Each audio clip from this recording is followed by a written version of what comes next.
তো hello everyone, আমি আবারও চলে এলাম তোমাদের কাছে একটা ছোট্ট মিনি ব্লগস নিয়ে।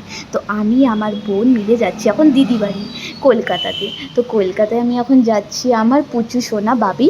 তো তার সাথে দেখা করার জন্য অনেক দিন ইচ্ছে ছিল যে আমি দেখা করবো, গিয়ে দেখা করবো, অনেক দিন তো তাকে দেখিনি। তো তার জন্য যাচ্ছি দেখা করার জন্য। তো যাচ্ছি, আমার বোন যাচ্ছে, ওখানে থাকবে, আমার বোন কিছুদিনের জন্য ওখানে গিয়ে থাকবে। তো তার জন্য সে ট্রলি ব্যাগে করে পুরো জামা কাপড় নিয়ে প্যাকিং করে নিয়ে যাচ্ছে।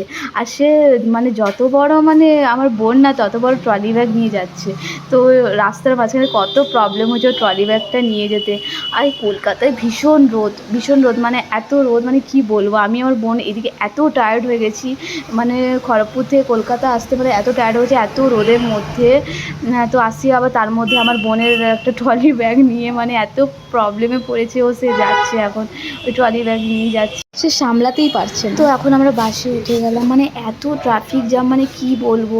আমার দিদি বাড়ি এখান থেকে যেতে 1 ঘন্টা লাগবে, তার মধ্যে এত ধীরে ধীরে যাচ্ছে ট্রাফিক জ্যামের জন্য।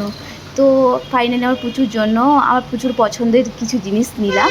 এখন প্রচুর কাছে যাচ্ছি, মানে এতটা খুশি লাগছে, মানে এত টায়ার্ড হয়ে গেছে, এখন মনেই হচ্ছে না আমি এত টায়ার্ড হয়েছে। মানে যত সামনে এসে যেন বলছে প্রচুর কাছে এলেই আবার পুরো টায়ার্ড সব যেন খতম। মানে ওকে দেখতে পেলেই মানে এত খুশি হই, মানে এত যে টায়ার্ড হয়ে গেছে কিছুই মনে হচ্ছে না যে আমি এত দূর থেকে এসে এত টায়ার্ড লাগছে, কিছুই মনে হচ্ছে না।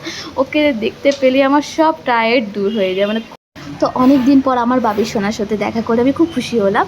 তো বন্ধুরা, তোমাদের যদি ভিডিওটা ভালো লেগে থাকে লাইক কমেন্ট করে দিবেন।